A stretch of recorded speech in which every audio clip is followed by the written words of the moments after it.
మనుషులకి అక్రమ సంబంధాలు అంటగట్టిన వాళ్ళని చూశాను గానీ, దేవతలకి అక్రమ సంబంధాలు అంటగడుతున్న ఒక నీచుడిని చూశాను. వాడిది విశిష్టాద్వైత సంప్రదాయం అంట. అసలు వీడికి విషాన్ని నూరిపోసిన మూర్ఖులెవరో నాకు తెలీదు మరి. వీడేం బాగుతున్నాడో ఒకసారి మీకు చెప్తాను చూడండి. కొన్ని ఉపనిషత్తు మంత్రాలలో అంట, రుద్రుడు ప్రళయం సమయంలో లేడు, రుద్రుడు కర్మ వల్ల పుట్టాడు అని చెప్పి ఉందంట.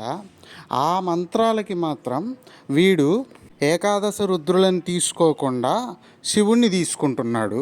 కానీ శ్వేతాశ్వతర ఉపనిషత్తు, రుద్ర సూక్తం మొదలైన మంత్రాలలో రుద్రుడు పరబ్రహ్మంగా చెప్పిన చోటల్లా విష్ణువుని లేదా నారాయణుణ్ణి రుద్ర శబ్దానికి అర్థంగా వాడుకుంటాడంట. నేను ఒకటే మాట అడిగాను, బాబు రుద్ర శబ్దం నారాయణుడికి ఉంది అని అంటున్నావు కదా, రుద్రుడి భార్య లక్ష్మి అని మాట్లాడగలవా? ఒక లాజిక్ చెప్పి రుద్ర అంటే విష్ణువే వస్తాడు, రుద్రుడు అంటే లక్ష్మికి పతి అని చెప్పి వాగాడు. లాజిక్ ఏంటంటే, తాత పేరు మనవడికి పెడితే ఈ క్వశ్చన్ ఎలా వ్యాలిడ్ అవుతుంది అని. నువ్వు తాత మనవడు అనే లాజిక్ చూపించావు కదా, అదే లాజిక్ నేను నిన్ను అడుగుతున్నాను.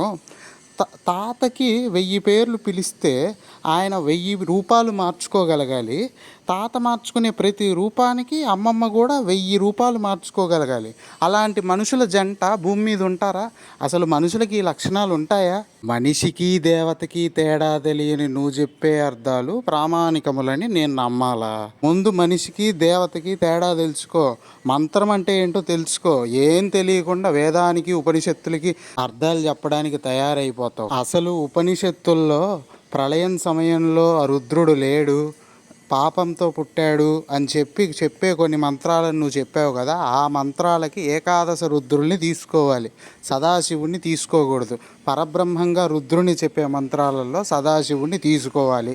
అప్పుడే రుద్రుడు పార్వతీపతి అనే అర్థం వస్తుంది, లేకపోతే రుద్రుడు లక్ష్మీపతి అనే ఒక చెత్త అర్థం వస్తుంది. నిజంగా ఒక నీచుడు వాడి పంతం నెగ్గించుకోవడం కోసం దేవతలకు కూడా అక్రమ సంబంధాలు అంటగట్టగలిగేంత దిగజారుతాడని నాకు ఇప్పుడే అర్థమైంది.